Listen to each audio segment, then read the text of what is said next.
time.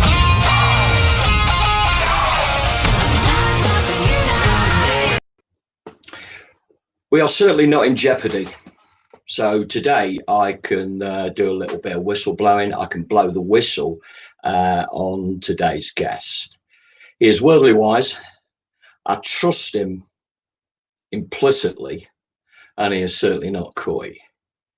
Please welcome, all the way from the UK, the Garden of England, the Kent countryside, a very good friend of mine, if he allows me to call him that, Nick Inge. Nick, welcome to Sport in Denver, and I know you've been dashing around a bit. You can tell us a bit more later. Appreciate it for being on the show, mate. Lovely, Rich. Lovely to see you. Thank you for the very warm welcome. Really, really grateful for your time, and lovely to be here, mate. Looking forward to the next half an hour, 40 minutes, what it's going to be, and we'll have a lovely chat. So good. That's brilliant, mate. As I said, we're not in jeopardy. Do you want to touch on your current project going on? Yeah, my current project is my second book. It's a fictional book based on informants in the police service, a tale of corruption, leadership, and I won't give any more away than that because otherwise people won't buy the book. But basically, that's what it's about. Yeah, and it's my first foray into fiction. The first book was a non-fiction, which we'll hopefully touch on as well. But yeah, who knows? But it's got some good reviews from a reader group that's looked at it so far. So yeah, fantastic. Pleased with what we've got so far. Yeah, don't tell me too much more, mate, because I know that when it's all done, mate, I know there's one on carrier pigeon over the pond, mate, to the US. Signed copy for me good self. Am I right in saying that, Nick? Absolutely, yeah. You can have as many copies. You can have as many copies as you want, mate. So. Well, we'll pump them out for you over here, mate, because I know it's going to be absolutely magnificent.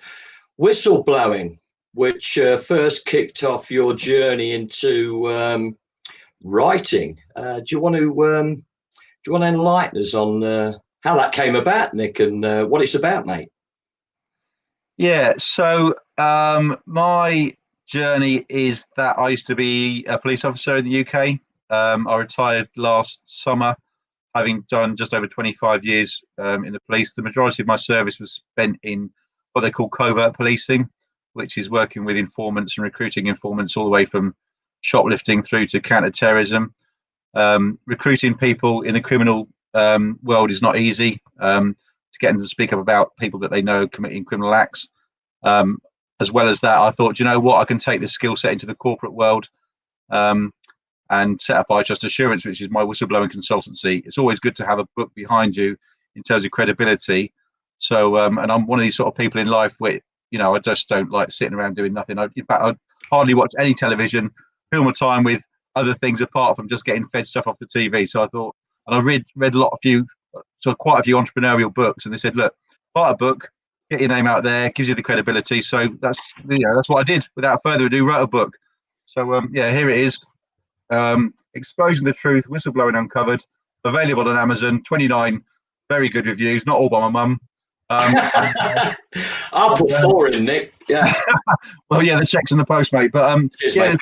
Look, and the idea of writing it was to say, look, you know, if you're going to speak up, you're not the first person to ever do so, and you certainly won't be the last. But if this is a guide to the emotions that you're going to go through, either before, during, or after that journey, you're not alone. And if there's any sort of guidance that I can give based on my career and personal experience, then and I can put it in the form of a book and on paper, and it helps one person, that's that job done. So basically, you put it out there. What do I know about writing books? But I put it out there, not knowing if even one person was going to buy it. So people have bought it. It's done, you know, pretty well. And you know, people have reviewed it and said, look, it's helped them in their world of whatever it might be. So if that's bullying, misconduct, fraud, corruption, bribery, whatever it might be, if it resonated with one person, I know it has.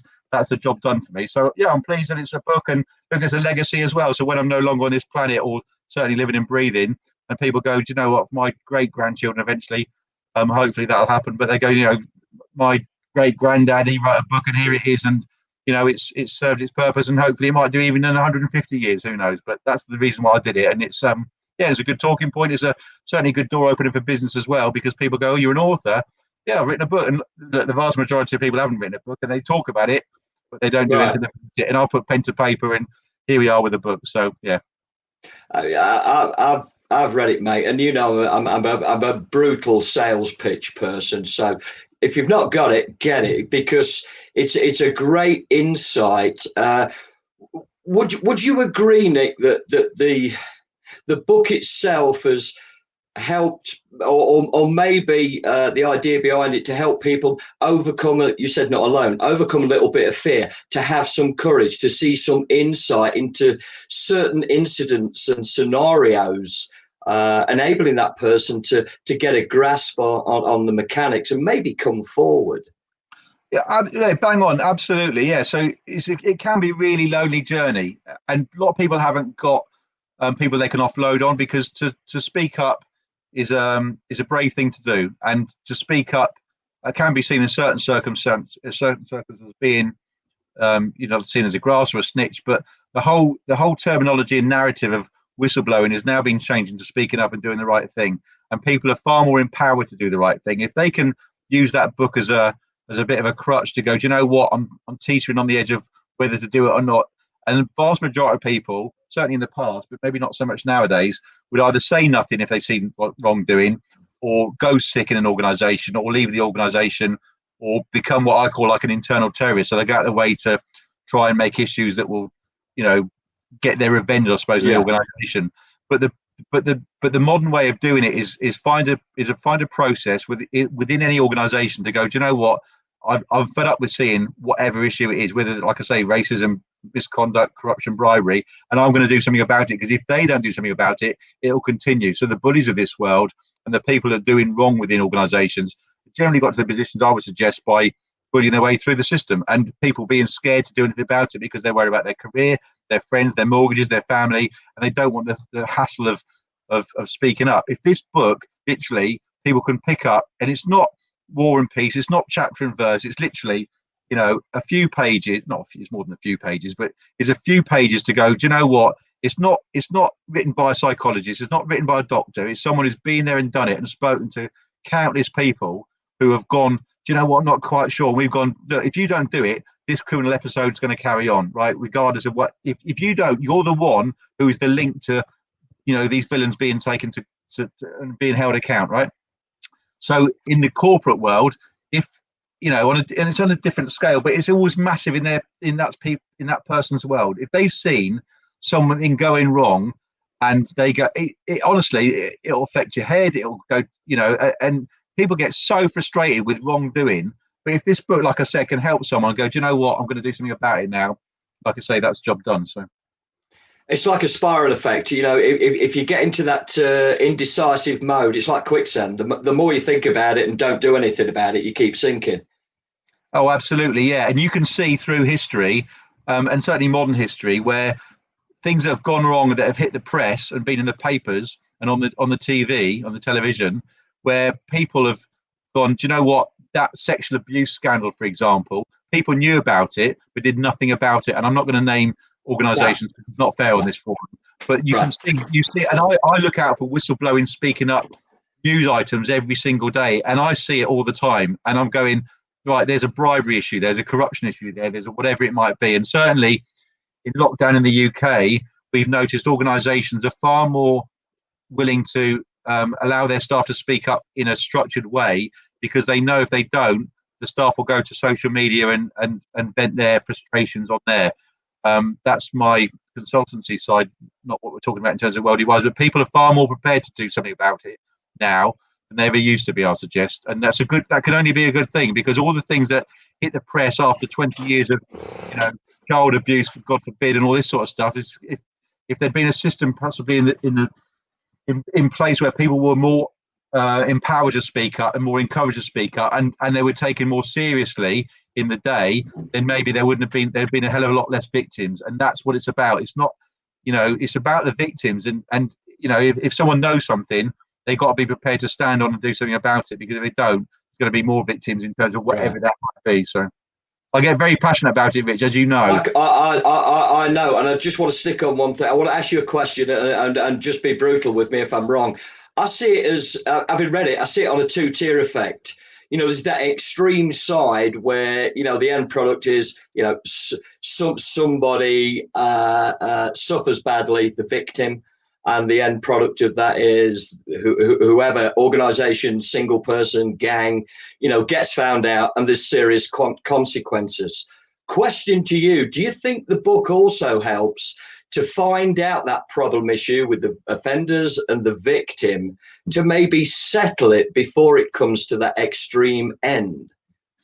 Yeah, look, it always starts on with small steps, everything, doesn't it? And if people have the wherefore and the bravery to do something in the first instance, rather going, I won't, and before you know it, it escalates, then it's even harder. And in the meantime, you've got all the other issues that go in with that, in terms of, like I say, victims or fraud or whatever it might be. If someone goes and has the strength of character, because it's not easy, and it's the strength of character to call it out in the first instance, say, no, that's wrong, and actually front people out, because the perpetrators know what they're doing. They're not, they know, yeah.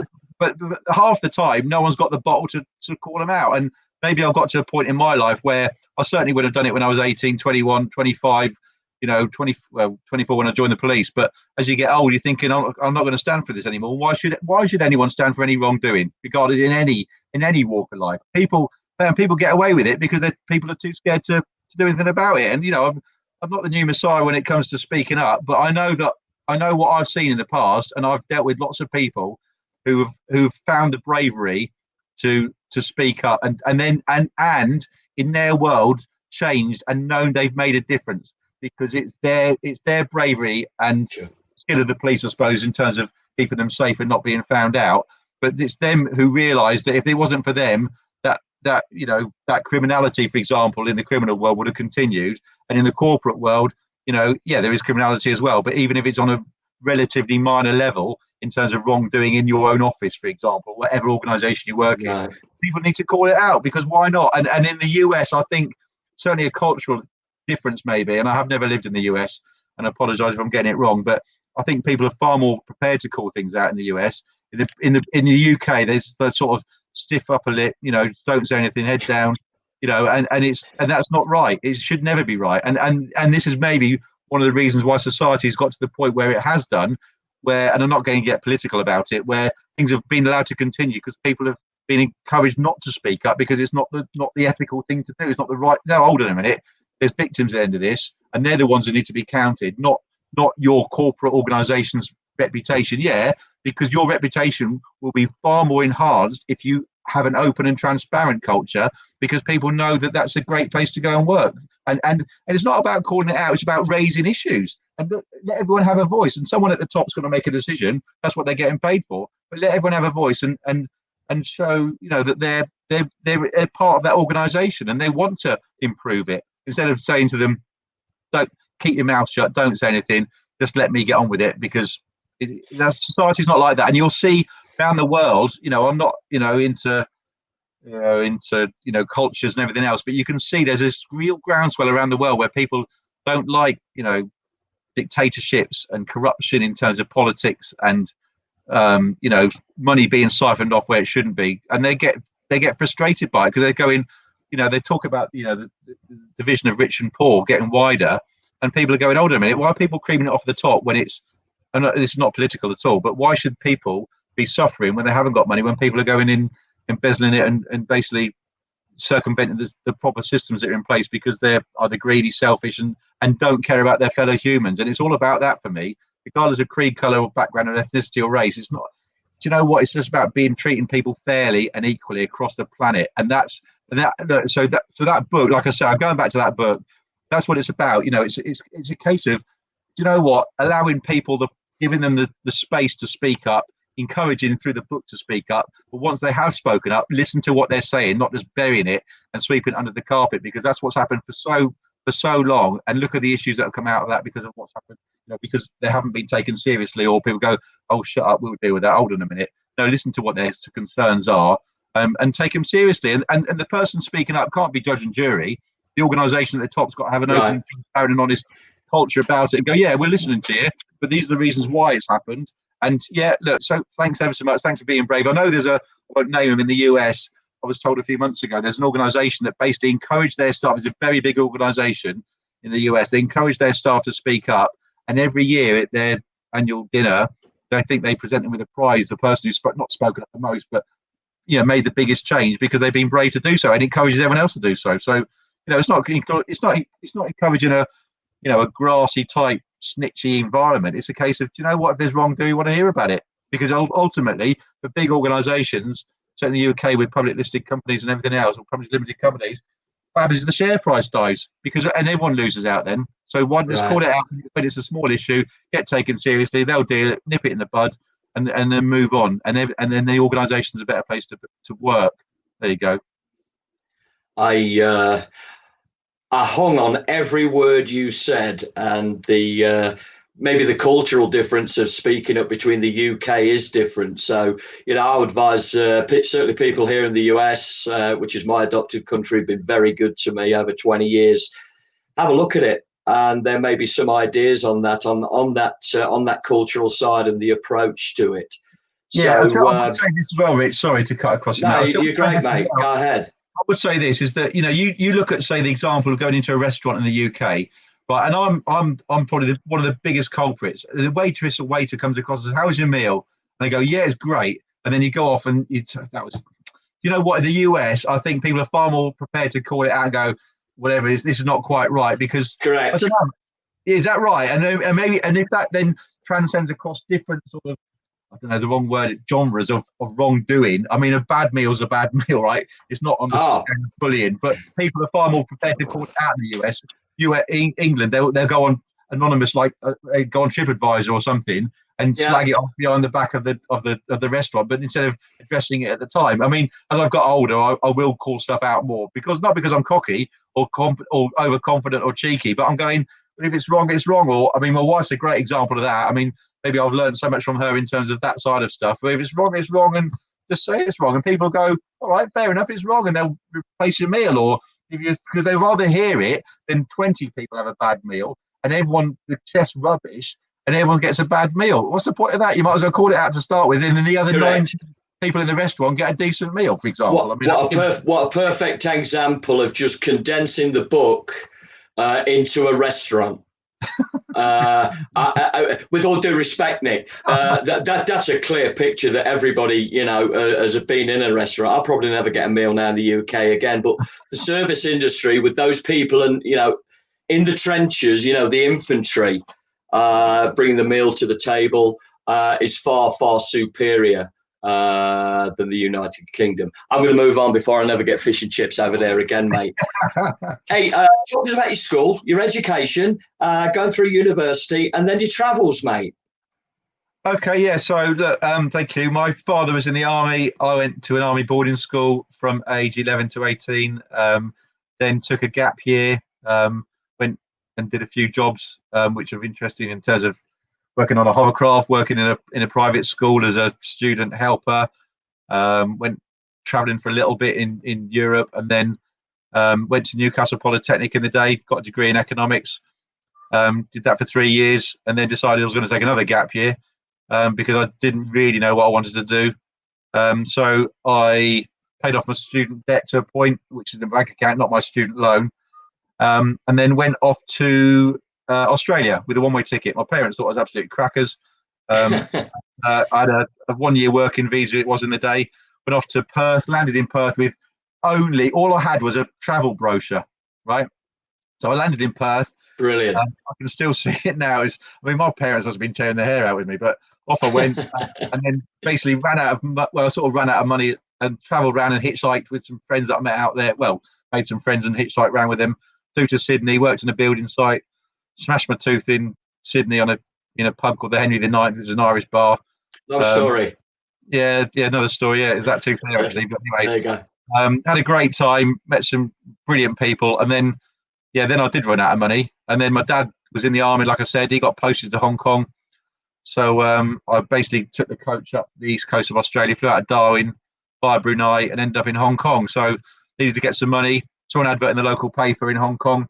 Wanted a barman in a cocktail bar. So off I went. Got a job in a cocktail bar. There's a song there somewhere.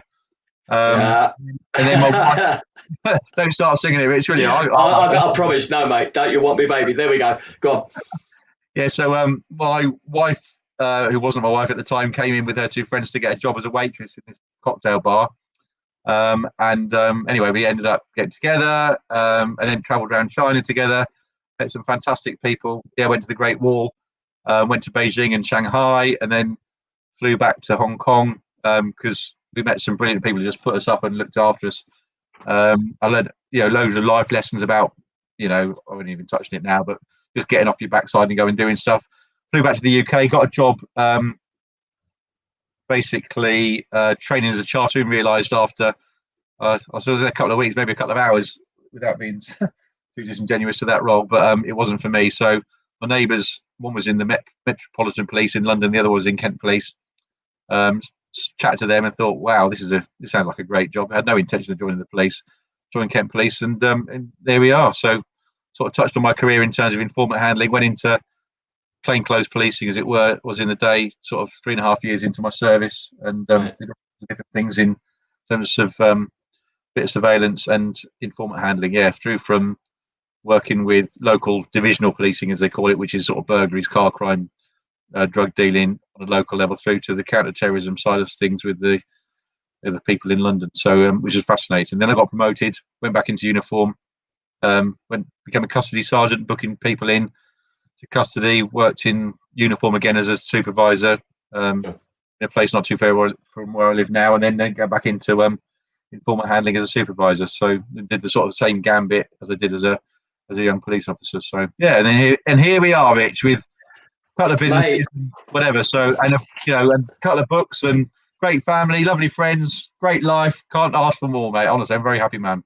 And you're welcome to come over here anytime you like, mate, and sort out the planet. And I'm sure I'm going to invite myself over to the Kent countryside and get some fish and chips. So with all that, Nick, coming through school, travelling, a bit of bricklaying or something along those lines, seeing that, down in Oceania way and up into, the Far East, Europe, of course, into serving Her Majesty in the force, my friend.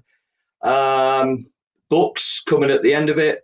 Worldly wise, you are. So, what is it? What is this Worldly Wise program that you have? Yeah, Worldly Wise is based on it's a social enterprise, and basically what happened was, you can see, obviously I touched on the fact that we'd traveled, myself and my wife had traveled in the Far East. We'd taken the children virtually all around the world, Australia, Far East, all over the place. And our daughter, who's at university now, has just finished a gap year.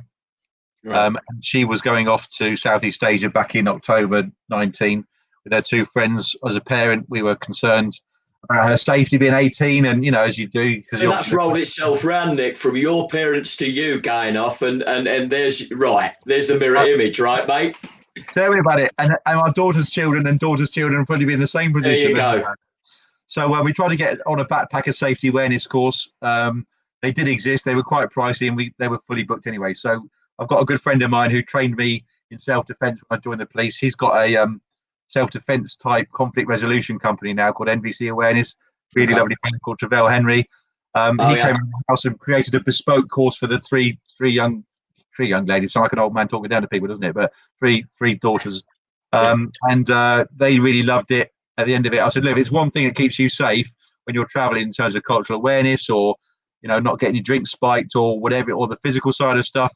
Then that's the job done for the course, as well as a parent, and for you being more worldly wise. Funny enough, anyway, on the back of that, I'd be going into a few schools and colleges giving talks about speaking up, doing the right thing. Don't be like me at age 51, having for the majority of my life keeping my mouth shut. You've got to speak up as a young person and change the world. At the same time, our 17-year-old son, he was 16 at the time, was going off to his first festivals in London. And I said, Louis, look, London's a whole different ballgame for where we live in the Garden of England in Maidstone in Kent. I said, you might want some worldly wise advice about drugs and, knife crime and all the bad things in life that are out there that I knew from my previous career. We all know it's out there. Yeah. So what we did was we set up a free event, which was basically about teaching young people, along with their parents, worldly wise advice from people that we know in the drugs, who had got a policing drugs background. I mean, from Travell's, being safe, Mark speaking up, and what have you. So anyway, that was scheduled for the 6th of April this year. Obviously, lockdown in the UK came, and we had to knock that on the head. But in the meantime, there'd been so much interest in what we were doing, giving worldly wise advice to young people. So we created this biobank of 24 people now that want to give worldly wise advice about their journey in life through career pivoting, their a mental health journey, their divorce journey, their whatever it might be. And it's not talking down to young people. It's going, look, when I was 16, I hadn't got a clue that I'd be doing this when I was 51. And if you're sitting in the school, thinking, I don't know what I'm going to do in my life, I'm not particularly actively able, I've got a disability, or I've got things going on at home. You know what? It's not the end of the world, because people have been there and done it, been on that journey before you. And if it can give inspiration to one person, like the book, encouraging one person to speak up, giving a young person a bit of inspiration to go, do you know what? When I'll be in my mid-50s, I'll be all right, because other people have been there before me and done it. So we've created Worldly Wise. We've got 2 fantastic sponsors. We've now got so much interest. We're going into schools and colleges. We've got this Worldly Wise umbrella of really fantastic people who want to give their advice. But underneath that, we've got business-wise, travel-wise, finance-wise, mental health-wise, and they all can bounce off each other in terms of helping each other out with their particular expertise in what field they're in. So if anyone gets a chance to look at the website, it's live now, and you can see the absolute wealth of experience and goodness in that biobank of people that really want to help out. We've got 24 people. We've now got just over 30 people for this phase 2, as we're calling it, who really want to help out. And we're not advertising. We're just genuinely going after people that really want to help out with like a social agenda and doing it from their heart. So it's not costing any money for people to join the biobank. They're certainly not getting paid for doing it. But if they want to help out and say to someone, do you know what, we're going to go into a school and colleges, it gives me the platform to do it. And it gives them, sometimes it raises the profile of their business. It helps them. People want to give, and it's no better feeling than giving and helping a young person out to go, do you know what, like I said, I'm not perfect by a long stretch, and we've all made wrong decisions in life in terms of careers and pivoted and changing their mind and partners and all this sort of stuff.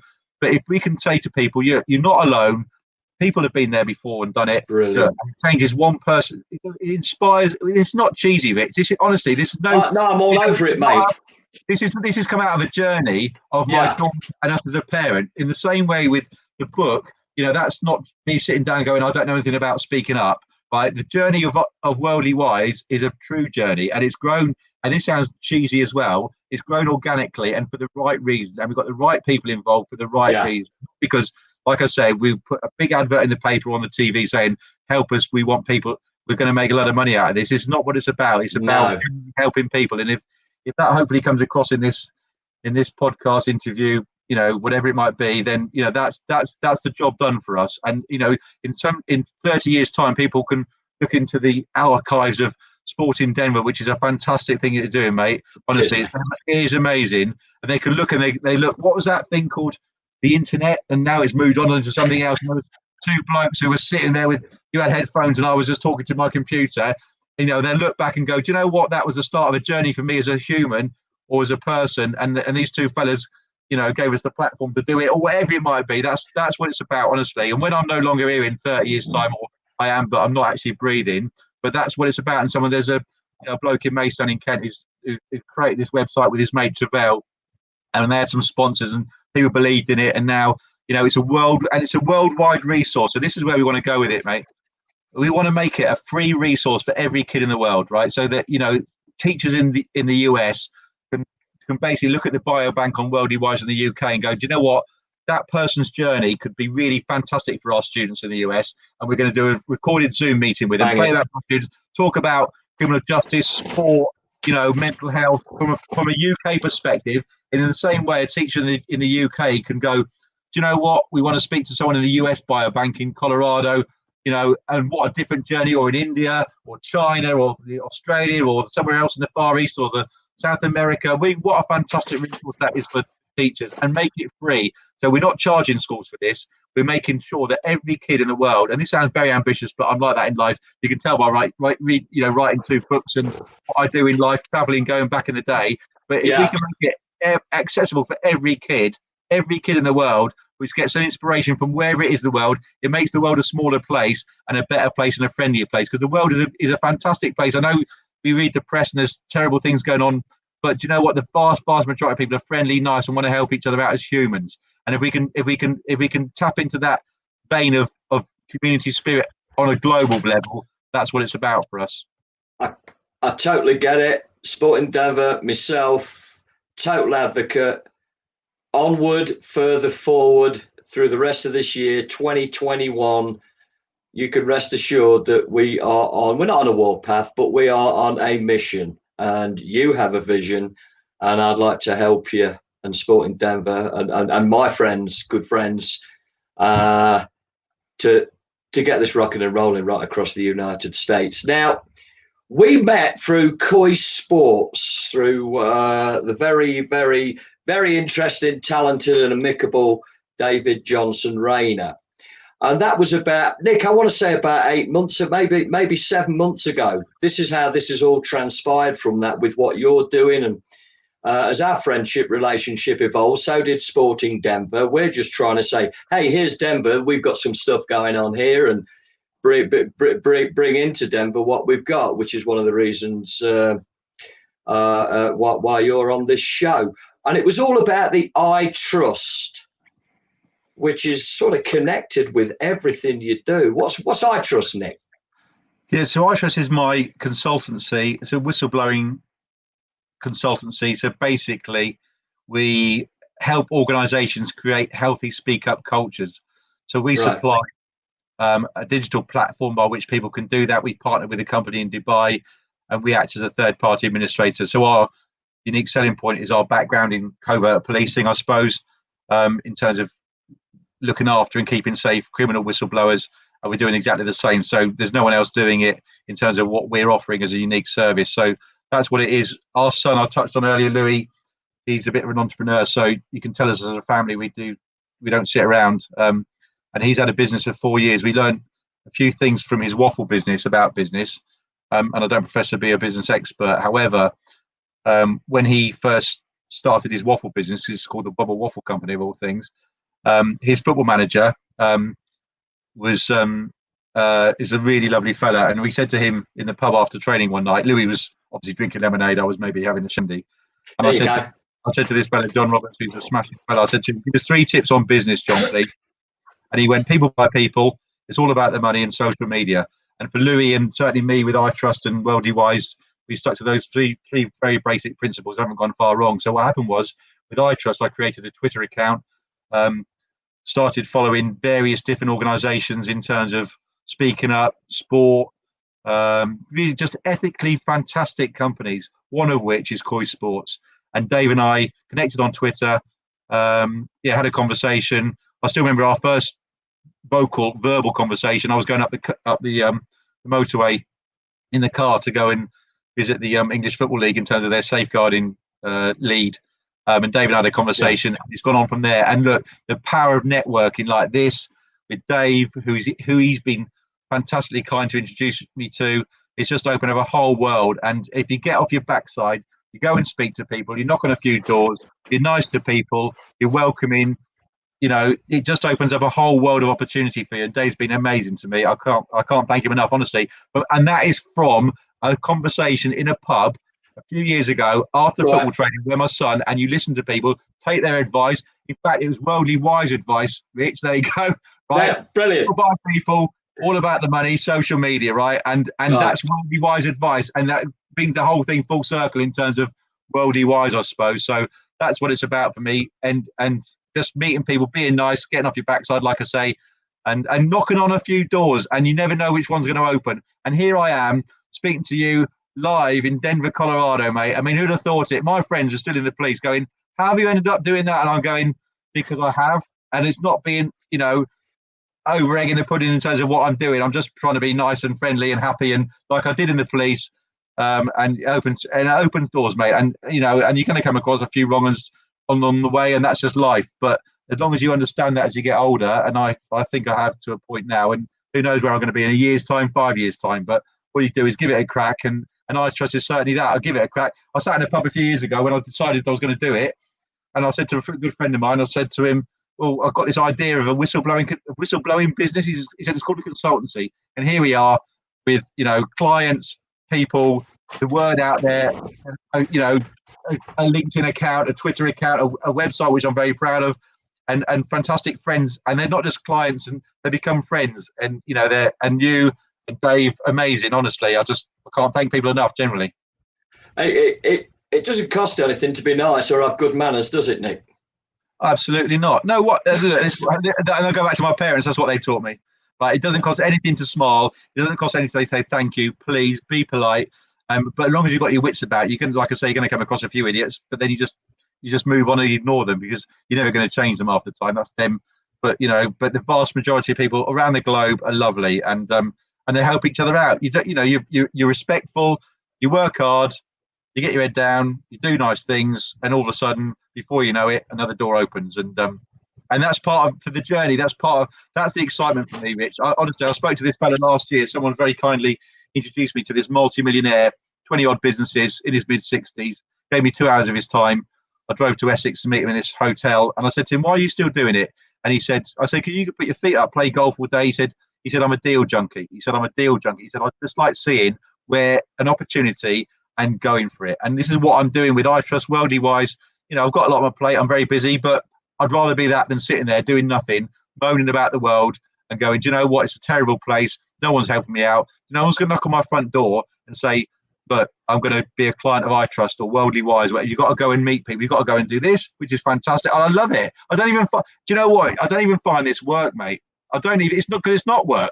This is networking is just meeting lovely people. Honestly, that's all it's about. And seeing opportunities in a good way, not in a ruthless way. Just making relationships like this. That's what it's about, mate. Honestly, every time. A lot of positivity in this world, Nick. Share the love, etc. It's easy, and you just got to keep going. Even if you hit the quicksand, you just got to keep going and have some faith, not only in yourself, but making an approach to somebody in good faith and putting that trust in and working backwards from it, Nick. I know that you have to fly off right now because the oldest cup on the planet, well, it's the FA Youth Cup, is in progress, and I know your boy is assigned to play tonight. FA Cup is legendary, whether it's the big one with all the big guns or the youth. It is special. So I know you got to go, mate, but I can't leave you without doing a quick fire 5 questions. Okay. And the first one is, we'll come back to soccer because you're going to be leaving for soccer for your boy. And by the way, good luck with the game. I know you're playing Uxbridge. Big one, mate. What football team do you support, Nick? I'm a Portsmouth fan. That's all right, Pompey. Play at Pompey and all that. Yeah, so we followed them for a long time. My dad was in the army, attached to the Navy. When I was a teenager, and it was the local club. To be fair, my first ever club was Forest, Nottingham Forest, right? Because they won the European Cup. It was Marlon and Bayern Clough. And then I started, but I never saw them. And Portsmouth was the first club I went and saw on a regular basis. They had some fantastic players, Noel Blake, Vince Hilaire, all these sort of fantastic players in the day. And we followed them ever since, through thick and thin. In fact, it wasn't the first game, to be fair, but I took Louis, my son, when he was 4 to the FA Cup final where we beat Cardiff. And he thought we were going to be winners of the Champions League, and ever since then it's gone downhill. But you stick with your club through thick and thin, right? Through the good and the bad times. And we go down to Fratton Park now and again. We go and see them play away at least once a season. We didn't go last season, to be fair. We didn't get a chance to lockdown. We were going to go into the season, the lockdown came. So, but yeah, we follow them through thick and thin, and it's a real good thing for me and my son to bond together with. So we're big Pompey fans. It's it can be soul destroying. I won't even go into my team. Roller coaster. Yeah, I can't tell you. Oh, I'm a run, mate. Derby County. Moving on swiftly. Second question. Okay. Yeah, blimey. I'm going to go 2, 3, and 4. Okay. They're all related to food. when you was in down under, down in Australia, our fantastic relatives down there. What's apart from the rivalry of cricket and rugby, mate? But on the food side, is there anything that you could tell us worldly wise about the food in Australia, or something that you would recommend when you were there, mate? Oh yeah, I tell you what I had. There's two things. I ran out of money in. I'll tell you, I ran out of money in Perth in my budget. We ended up scrubbing mussels for a cycling club barbecue. So I had mussels, and they just said, like, if you scrub our mussels for us and pick them for us, you can get a free meal. So I sort of overdosed on mussels one day. But in Sydney, and I said in Sydney, I had this best ever falafels, and every time there's one. The closest we ever got was I had a bite of my sister-in-law to be's wrap in Camden Market, but I had this fantastic falafel wrap in this shop in this restaurant. It was a takeaway in Sydney once, and I'll never forget it. It was fantastic. Vegetarian. I'm a carnivore, but best food. Honestly, it's gorgeous. Australia, I must say, they're very innovative in their food. But it was I can still taste it. It's fantastic. Maybe I was very hungry. Worldly wise cuisine extraordinaire. Nick recommends barbecued mussels and falafels, certainly when you're in Sydney. Third question. What would you reckon? What's going off in Hong Kong then? What grabbed you in Hong Kong, mate, on the cuisine front? Well, I'm very biased. So my son's. So what happened was we took the children out to see the place where we met, but it's unfortunately been knocked down, and it's now a sports shop of all things. But egg waffles. There you go, egg waffles. So it's basically a waffle mixture, which Louis has adapted for the Western palate, I suppose, which is full of toppings and cream and whatever. It's lovely. So I can't say anything else, to be fair. So if I don't mention bubble waffles or egg waffles, then yeah, he won't be speaking to me after the game tonight. So he's already gone down for the game. So yeah, I'll have some waffles when I get over to the UK, mate. So China, everybody's familiar with the widespread of Chinese food and everything. Yeah. What, being in the country itself, what was slightly different to what we know as Chinese food? What was that, and what was your favourite, mate? Oh, well, you can't beat sweet and sour, right? Regardless of what it is. But yeah, we had all sorts of weird and wacky food. Probably half of it I don't even understand and remember what it was. But I remember flying back from Shanghai to Hong Kong, and we had on the plane as a meal sea slug, I think it was. It was like, I mean, look, in some palates, I'm sure it's very, very tasty. But at 35,000 feet, this meal that came round wasn't the most tastiest. Yeah, it was a bit different. On that one, then, yeah, I'll give you that. All right, last one before we buzz off, mate. Straight answer: yes or no. To the whole of the continent of North America, would you recommend jellied eels? No. And I really apologise to my friends who love jellied eels. I've only had it once, and it was not for me. I'm not going to make any more description of it other than that, but it just, it's not a good. But some people love him, but not for me, I'm afraid. I lived in London for close to 12 years, mate. I couldn't even look at him, and I can eat most things, so I couldn't do that. Coming up on a show shortly, we're going to be having a chat with world-renowned referee, FIFA referee S.A. Bahamas, who is actually based here in Denver, Colorado. So we're looking forward to that. Nick, I want to give you my usual hat trick of thank you. Greatly appreciated. Love the passion. Thoroughly enjoyed talking to you. Good luck tonight in the FA Youth Cup. Say hello to Louis. I need to check out his waffles. Would you like to leave our viewers, followers, just one final message, Nick, before we shut down today? Do you know what? If this is my message for everyone who's very kindly watched this, I would say just be nice to people. You can't ask for any more than that. Just be nice and considerate to your fellow humans, and the world will be a better place. There you go. It sounds really cheesy, but it's very true. And I mentioned it earlier. Just be nice, and we can all get on. And everyone's got differences. in terms of their lifestyles and outlook and everything else. But just be nice, and then the world will be a better place. That's all I've got to say. Rich, can I just say, I'm so grateful for the time, the opportunity. I think what Sport in Denver is doing is fantastic. It's given people like me a platform to talk about what I've done in life, and hopefully give some advice to some people that might listen to it. Who knows? But yeah, whatever you're doing, mate, is fantastic, and good luck for everything that you do in the future.